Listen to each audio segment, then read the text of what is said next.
Seguimos agora o tratamento de nossos temas com o painel Controle da Jornada dos Motoristas no Transporte Rodoviário Internacional. Convidamos para essa apresentação o PRF Fabiano Goya. Na Polícia Rodoviária Federal desde 94, Fabiano é referência, sendo representante da PRF em subgrupos do Mercosul e reuniões bilaterais. É instrutor da UniPRF em assuntos como fiscalização de trânsito, fiscalização internacional e fiscalização de produtos perigosos, sendo uma escolha óbvia para apresentar o Cimerco pela manhã, junto com a PRF, assim como participar também do nosso congresso com o tema em pauta. Por favor, Fabiano.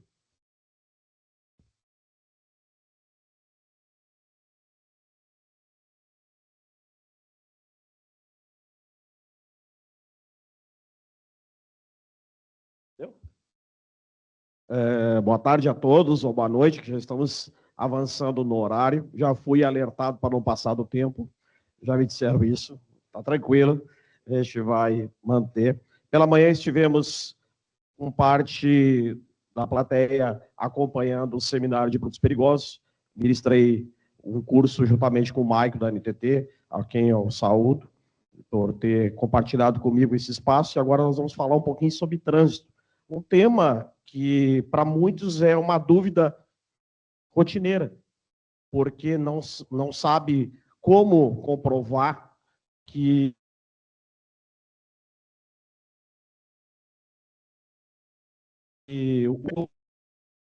por que eu digo isso? Porque não é obrigatório o cronotacógrafo para os veículos estrangeiros, tanto para ônibus quanto para caminhões.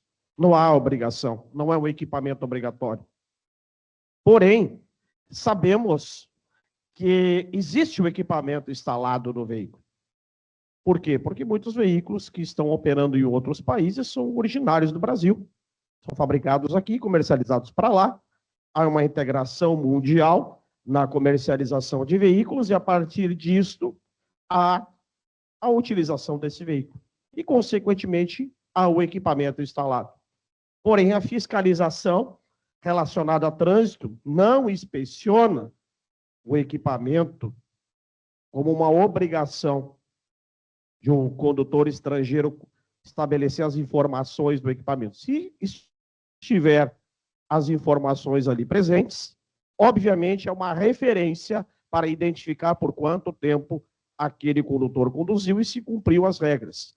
Antes de iniciarmos a falar propriamente dito no tema, é importante que é uma regra de circulação e conduta aplicada a condutores brasileiros e estrangeiros que estão em circulação no Brasil. Não se trata do equipamento obrigatório, é uma regra. Como um outro país pode estabelecer uma exigência de um seguro para um veículo de passeio ingressar e o Brasil não ter a mesma exigência. É uma normativa de circulação, então por isso que é obrigatório, para a gente deixar esclarecido isso. Então eu vou trazer para vocês o equipamento, a maneira como é comprovada a condição, como é que o condutor vai comprovar o seu tempo se por acaso o veículo não tem o equipamento instalado. Existem meios, existem formas e hoje vamos tentar esclarecer isso para que todos tenham o conhecimento necessário para cumprir a norma. E é muito simples. O que falta? Informação. Quando a Gladys me convidou para tratar desse tema aqui, achei muito relevante, porque é um tema que o transportador não tem a informação precisa, ninguém veio esclarecer de maneira prática como é que eu vou cumprir. Então esse é o nosso papel, trazer a informação para que todos consigam cumprir o que está previsto na norma. Então vamos começar aqui abordando o tempo de direção e descanso, exigência para condutores profissionais, tanto autônomo quanto contratado, ou seja, um funcionário de uma empresa. Vai exigir para alguns veículos, para mais de 10 passageiros, no caso de ônibus e micro-ônibus. Vai exigir para veículos com peso bruto total, ou seja, a capacidade de carga total desse veículo acima de 4.536 quilos. Exigência de um equipamento instalado. Repito, estão trazendo uma informação de exigência nacional que vai se aplicar somente à exigência de um outro meio de comprovação para o estrangeiro, mas o nacional ele vai ter que cumprir essa regra.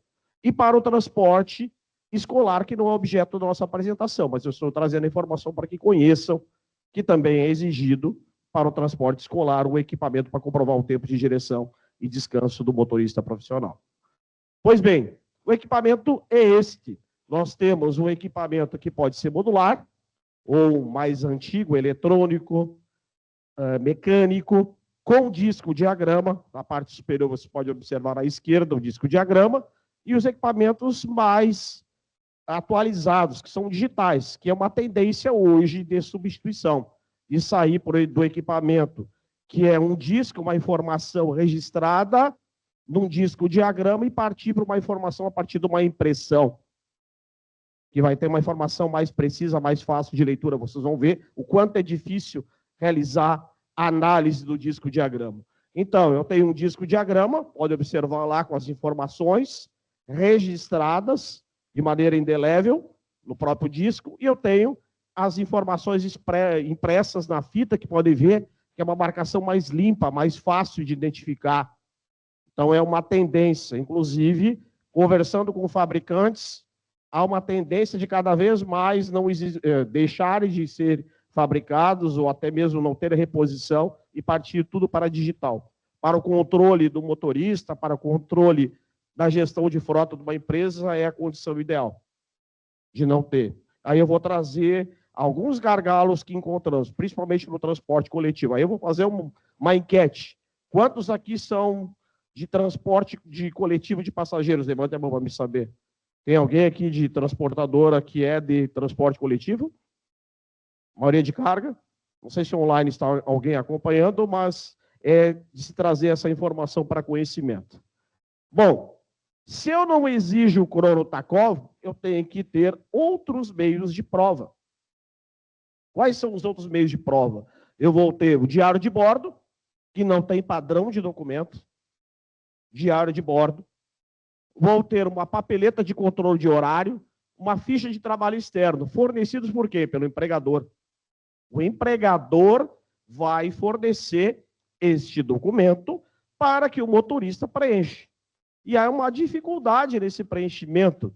Às vezes, o motorista tem dificuldade do que eu vou preencher.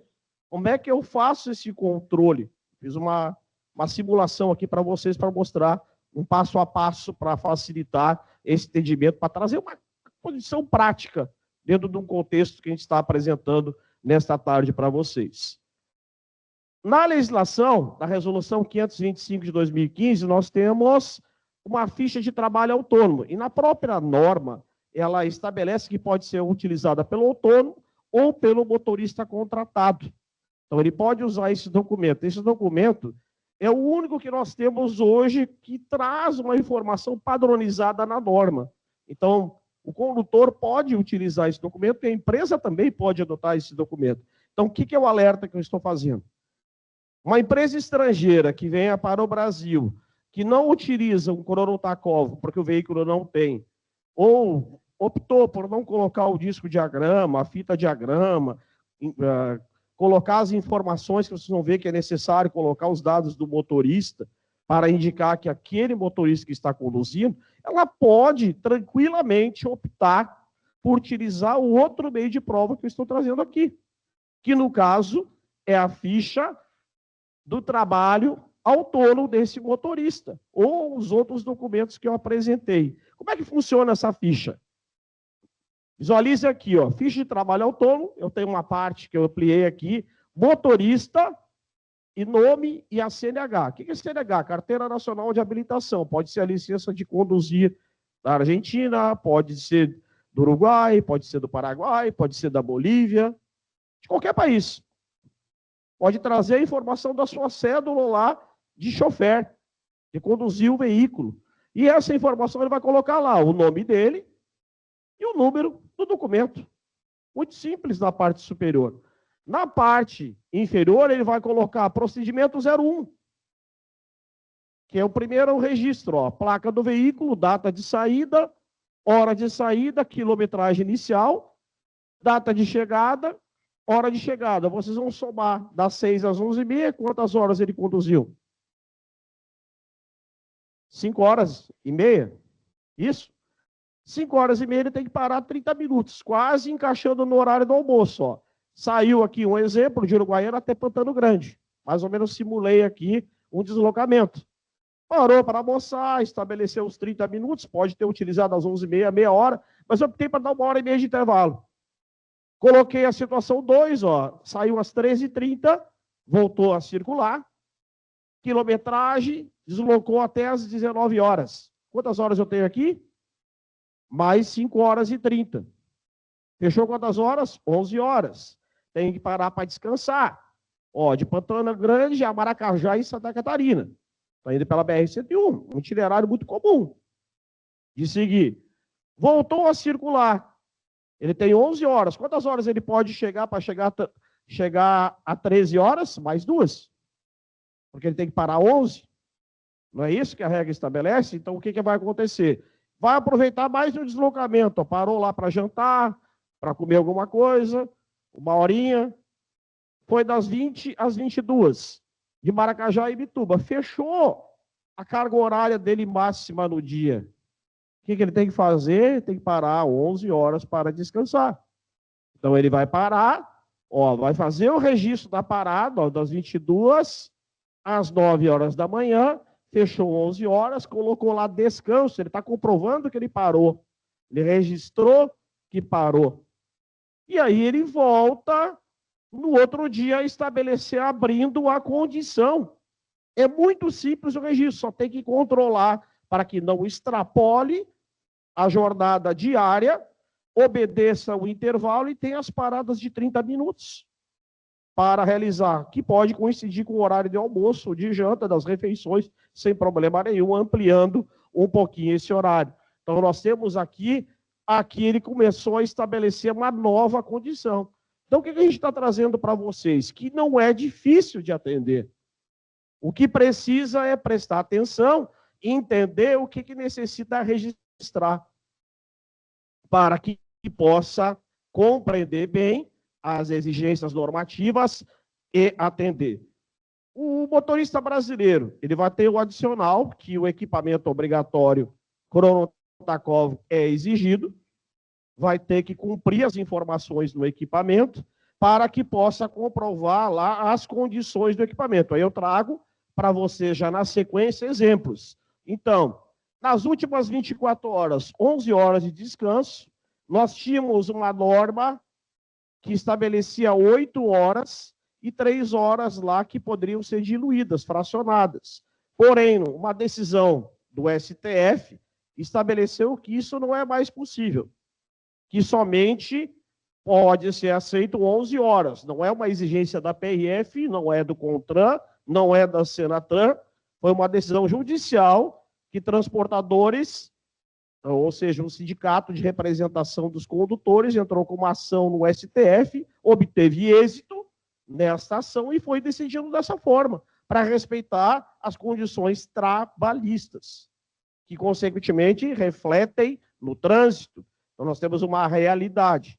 Há uma condição que hoje realizamos a fiscalização do Nacional, quando há um acordo coletivo de trabalho entre os trabalhadores e as empresas. Havendo esse acordo coletivo de trabalho, a gente realiza a consulta no acordo apresentado e considera as 8 horas. E obtendo o fracionamento das 3. Então, para deixar muito claro, que às vezes ninguém fala sobre isso. Como é que funciona o procedimento de fiscalização para que todos conheçam como ocorre este trabalho e entender bem como funciona. Para tanto, temos um adicional. A cada 4 horas e 30 minutos da condução do transporte coletivo de passageiros, ou micro-ônibus, tem que parar 30 minutos para descansar. Isso aí é só programar a viagem num ponto de parada. E estabelece essa parada aí, ou dilui ela em espaços menores.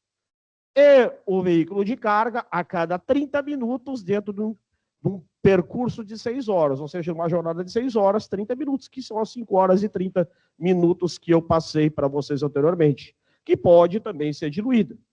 Não necessita ser os 30 minutos da conta que eu fiz, mas eu fiz ali para ficar de maneira mais didática, para vocês entenderem por quanto tempo pode conduzir e o preenchimento da documentação, para que entendam bem o processo.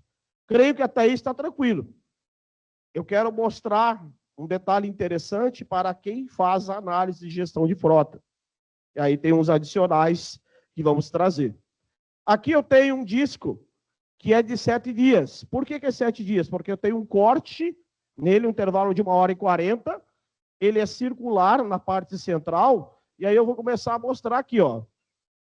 O momento da abordagem, disco 3. Aí eu vou voltar no disco anterior, ó. Às 22h58 eu parei o veículo. Vou voltar às 22h58 do disco 2, que é o anterior. Eu tenho que voltar, retroagir nessa conta. Então eu vou fazer aqui, eu vou voltar, ó. Às 22h58, eu fui lá no outro disco, às 22h58. Então agora eu tenho que fazer o caminho inverso.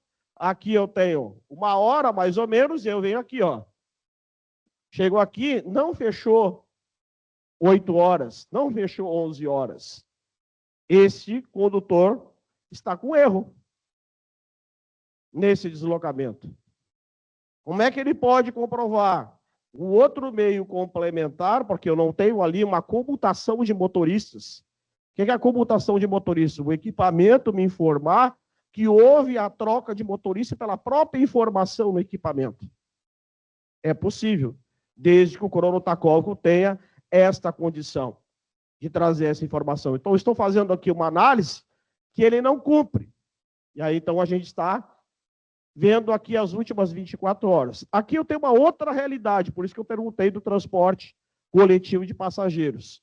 Eu tenho uma viagem para o exterior, notem que aqui é essa especificação em negrito, ele não tem uma variação.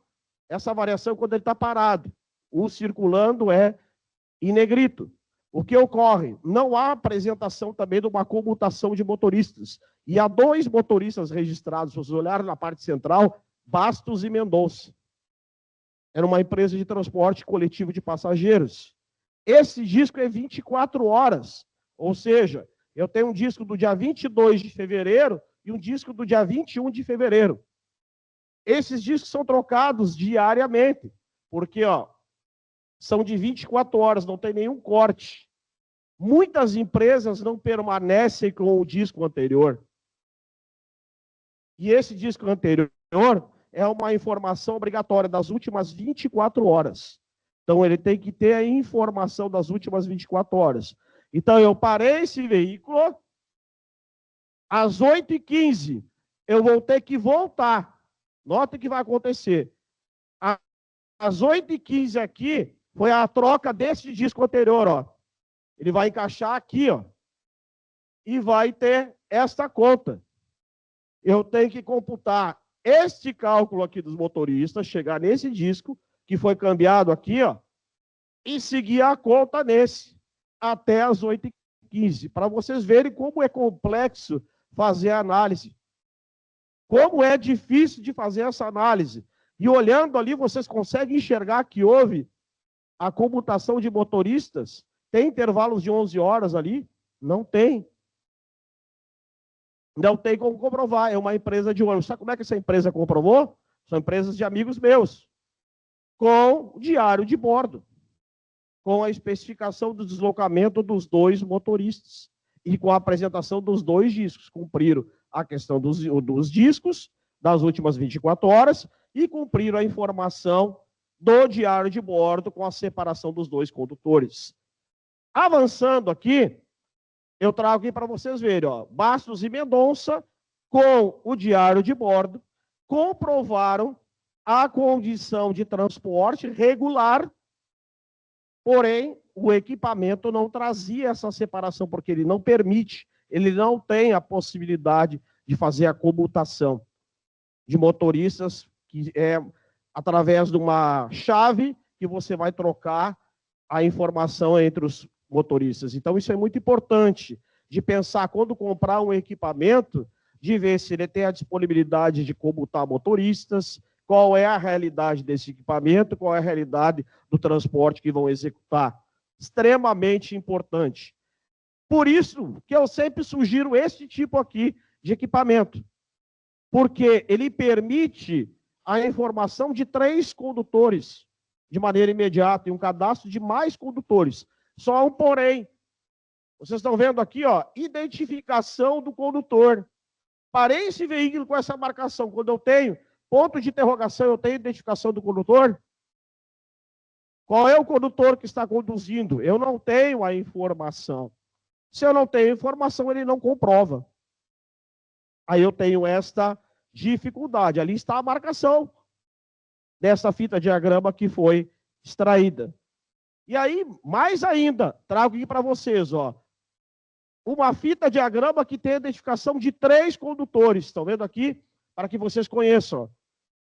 Uma linha mais espessa, uma mais fina, uma mais fina ainda. 3 condutores diferentes. Isto é a comutação, para que conheçam.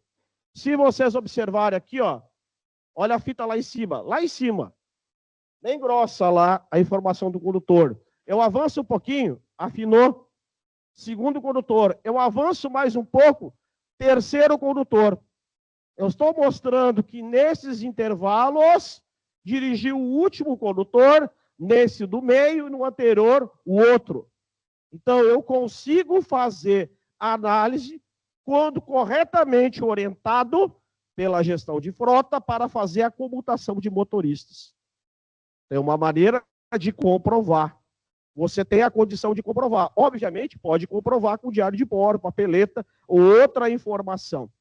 Então, hoje é muito fácil. A gente está aí para ajudar.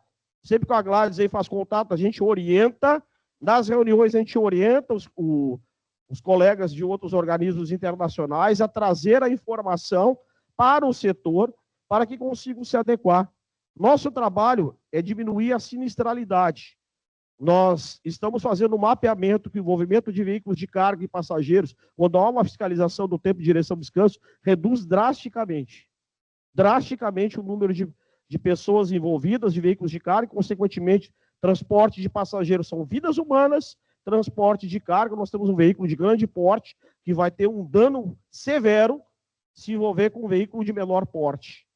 Então, as condições são complexas. Já estou quase terminando, Gladys. Hoje eu disse que ia ser rápido com vocês aí.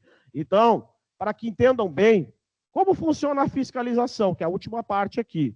Há uma infração, o tempo de direção será controlado preferencialmente pelo cronotacógrafo ou outros meios instalados no veículo. Quando da impossibilidade da comprovação por cronotacógrafo, poderá ser diário de bordo, papeleta, ficha de trabalho externo ou ficha de trabalho autônomo. Então, tem o Manual Brasileiro de Fiscalização que indica, não tem dúvida, não tem que se discutir. Está previsto na norma como é que vamos fazer. Ainda, os documentos listados poderão ser gerados por um meio eletrônico, algum dispositivo, algum programa. Já existe. Programa de controle é aceito pela fiscalização. Se apresentar lá que tem o controle do tempo de direção do motorista profissional. E também a fiscalização vai realizar a fiscalização pelos meios que eu comentei ou por outros meios eletrônicos idôneos instalados no veículo.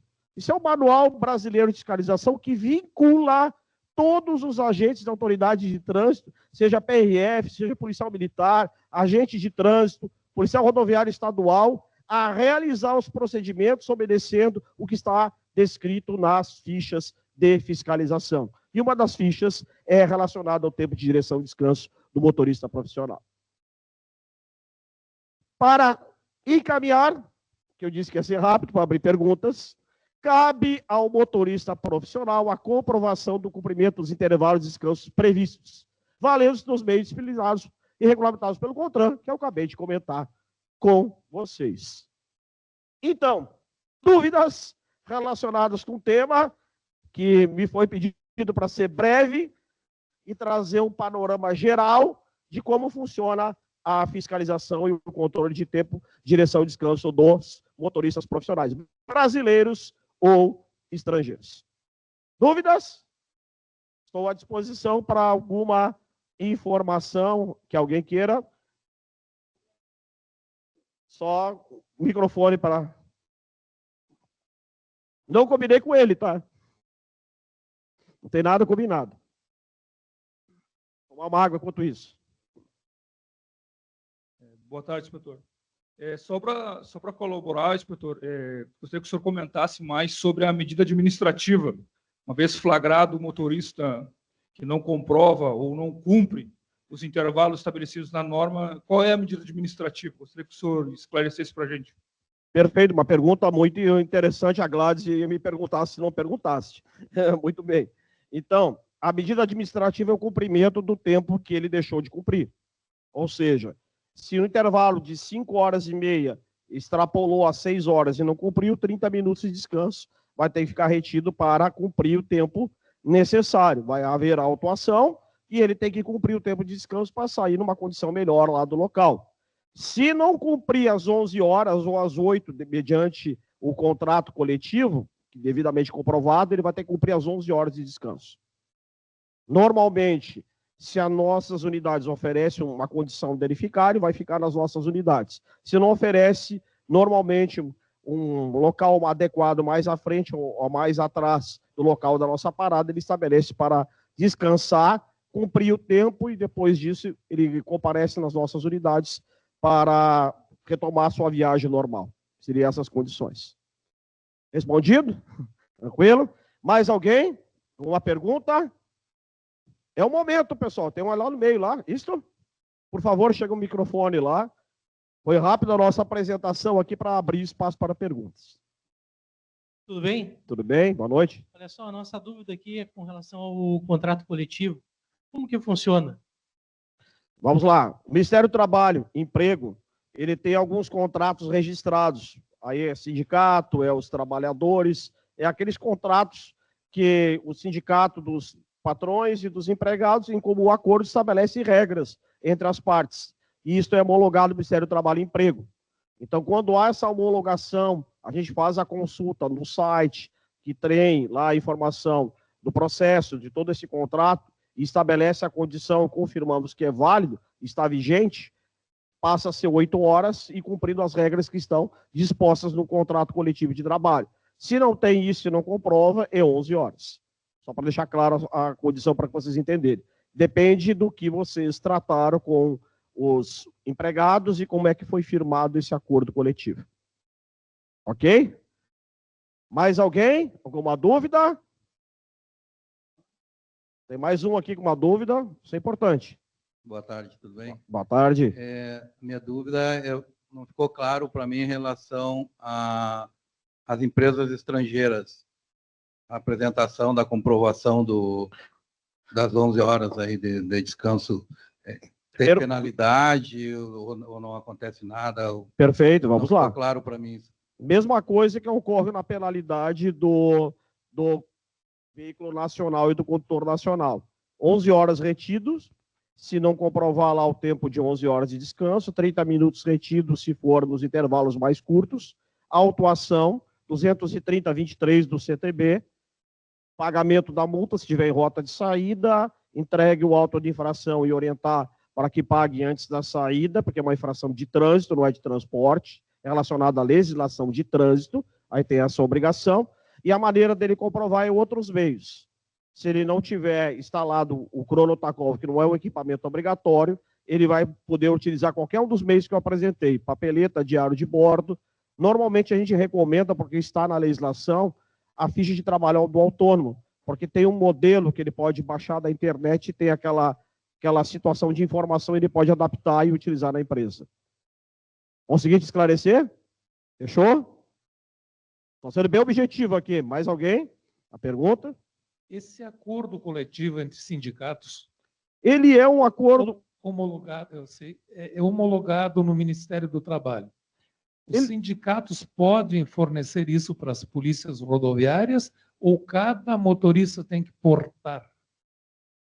Boa pergunta, excelente pergunta. O que acontece normalmente, e é o que a prática do dia a dia, as empresas fornecem uma cópia do contrato coletivo de trabalho, onde tem o número do processo, a gente entra no link, consulta o processo e verifica se ele está válido. Se ele está válido, as regras lá estão estabelecidas idênticas ao que ele apresentou, se cumpre o contrato coletivo de trabalho, que vem lá a informação 8 horas ininterruptas e 3 horas fracionadas, que era a norma antiga. Então, isso está sendo cumprido. Então, a última versão que nós temos da situação da fiscalização é esta. a questão de cumprir o contrato firmado, homologado e vigente, não apresentou, é 11 horas. São as condições. Não tem uma situação diferente. Até porque, vou dar um posicionamento pessoal, não é da instituição. Eu entendo que as 8 horas são suficientes. Já conversei com a Gladys sobre isso. Então, estou passando, é o suficiente para o motorista descansar, desde que fracione as outras 3 horas. Só que isso é uma medida que veio judicial. Então, o contrato coletivo de trabalho superou, porque os próprios funcionários entendem que é o tempo suficiente para descansar e seguir viagem. Pode ser que se ajuste. O que tem hoje, nós estamos fiscalizando em locais que tenham pontos de parada. É uma obrigação que tem. É uma norma que alterou. Então, se não tem o local de ponto de parada e descanso, o local adequado, aquela fiscalização é mais adiante. Então, essa é a única diferença que nós temos, fora do que a gente já falou em outros momentos, em reuniões internacionais. Não sei se eu deixei claro a informação para o senhor. Ok. Fechou? Mais alguém? Gladys? Só ia te pedir que, por favor, porque nós temos muita gente de fronteira e, erradamente, no meu entendimento, pensam que só porque se vive na fronteira pode dirigir um caminhão brasileiro, uma pessoa, um estrangeiro. Eu estou falando em estrangeiro e não somente na Argentina, porque tem pessoal também do Uruguai. Então, até para deixar claro como é que funciona, me questionaram, e aí se me pegam, vou fazer o quê? Parar o caminhão para mim e chamar outro motorista. Mas explica tu que é melhor. Eu vou me matar. Eu posso me matar? Estou de sacanagem aqui. Eu posso me matar porque eu tirei exatamente esse slide da apresentação. Eu vou me matar. Se tivesse me falado isso, eu tinha deixado.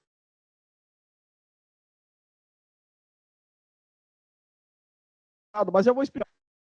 E dando aula aqui com vocês também, eu gosto de me divertir. A aula, para mim, é uma diversão, uma maneira de se sentir bem feliz aqui na frente. O que ocorre? Nós temos aí uma condição quando o condutor ele estabelece uma dupla nacionalidade. Esse é o nosso maior problema. Porque o cidadão estrangeiro, principalmente na área de fronteira, ele precisa usufruir dos direitos civis dos dois países. Então, ele acaba fazendo o RNM, para quem não conhece, o RNM, Registro Nacional Migratório, estabelecendo uma condição de residente no Brasil. Então, quando ele estabelece uma condição de residente no Brasil, ele passa a usufruir de todos os direitos civis brasileiros. E ele passa a ser um cidadão residente aqui. O que ele tem que fazer? Fazer a troca da habilitação dele. A troca da habilitação dele estrangeira para a nacional. É muito fácil de fazer. Um processo junto ao Detran tem 180 dias para fazer isso. Tem um prazo suficiente para ele dirigir. Durante esses 180 dias de registro lá de validade do RNM, ele pode conduzir um veículo estrangeiro no Brasil. Isso nós estamos pacificando nas instruções. Então, ele tem o RNM com emissão inferior a 180 dias, ele vai conduzir um veículo brasileiro, contratado por uma empresa brasileira, tranquilamente. Só que, vencidos esses 180 dias, ele não pode continuar conduzindo com habilitação estrangeira. Ele tem que fazer a conversão da habilitação estrangeira para a nacional. E aí que está o erro. Situação diversa. Ele está há mais de 180 dias no Brasil com uma habilitação estrangeira e não tem RNM. Ele está descumprindo uma norma trabalhista. Ou seja, ele não pode ser contratado por uma empresa brasileira para operar no Brasil.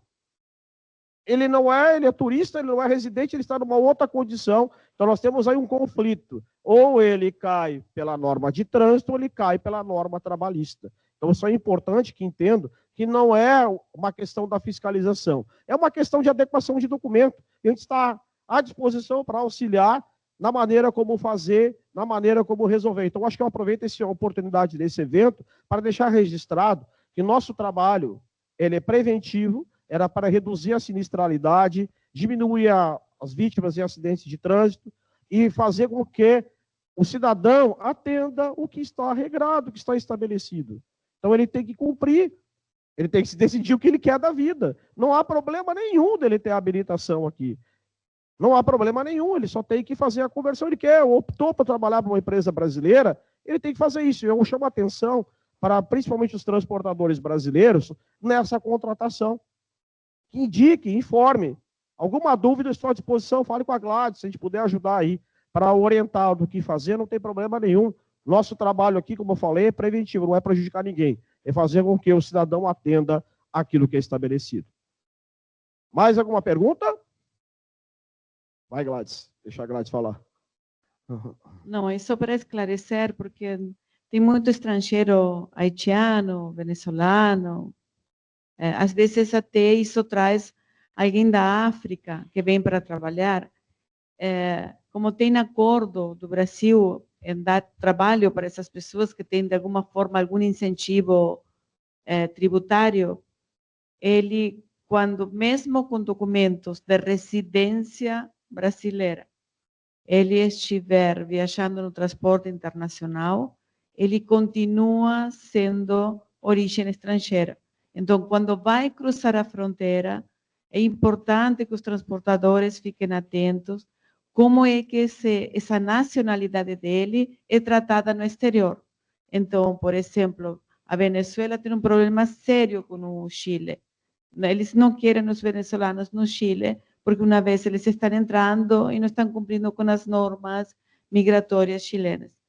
Então, quando vocês cruzam por esse caminhão por aqui, ninguém vai dizer que não, mas quando chega na fronteira do Chile, ele é barrado e impedido de continuar a viagem. Então, é uma coisa que tem que ficar atento, não é somente, já vi do transportador me mandar, mas eu tenho os documentos dele, brasileiro, tem habilitação, tem tudo.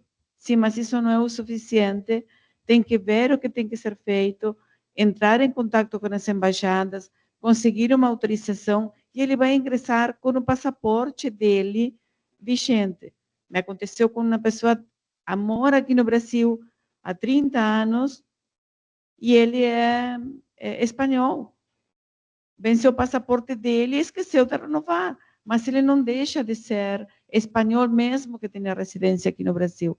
Então, ou ele vira um cidadão brasileiro e aí vai ter que votar, vai ter direito a concurso, são as coisas que tem, as obrigações sim, direitos de um brasileiro, mas quando a gente não tiver isso, por favor, fiquem atentos, porque aí a gente dá também uma dor de cabeça para o controle migratório do outro país, né? Porque não é, e o Uruguai não é tão diferente do Chile, eles também têm limitações. Então, prestem atenção nisso, porque às vezes o pessoal pensa que como no Brasil, chegou, eu autorizei, está com documento brasileiro.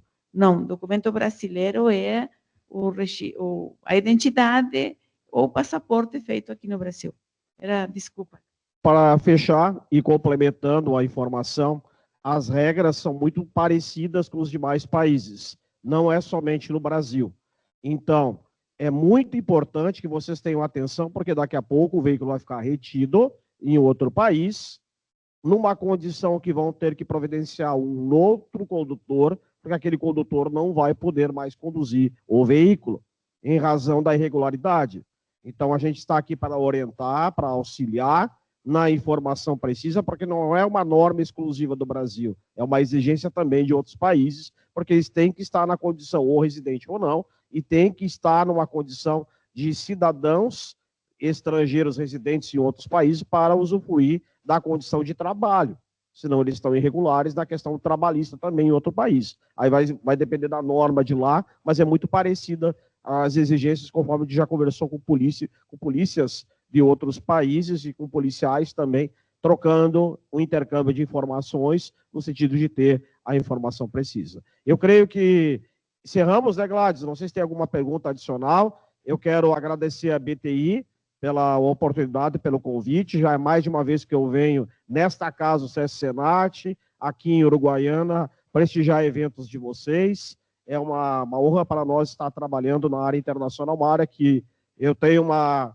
paixão, uma área que me impulsa a trabalhar cada vez mais e pesquisar para ter informações precisas das normas internacionais e fazer as intervenções necessárias, sendo justo, dentro daquilo que se deve cobrar, fazendo a cobrança daquilo que é previsto em lei, nada mais, nada a menos do que isso. Inclusive, estava conversando com meus colegas da Gendarmeria da Argentina, estamos propondo um intercâmbio de informações, vou registrar aqui, para que a gente tenha cada vez mais a oportunidade de interagirmos para aplicar a norma naquilo que é previsto nos acordos e tratados internacionais e estabelecemos uma boa convivência entre os países e também entre a fiscalização. Muito gosto de conhecer vocês e vamos continuar interagindo para trabalharmos cada vez mais dentro de uma harmonia de aplicação normativa. Da minha parte é isso, Gladys. Muito obrigado pela oportunidade mais uma vez.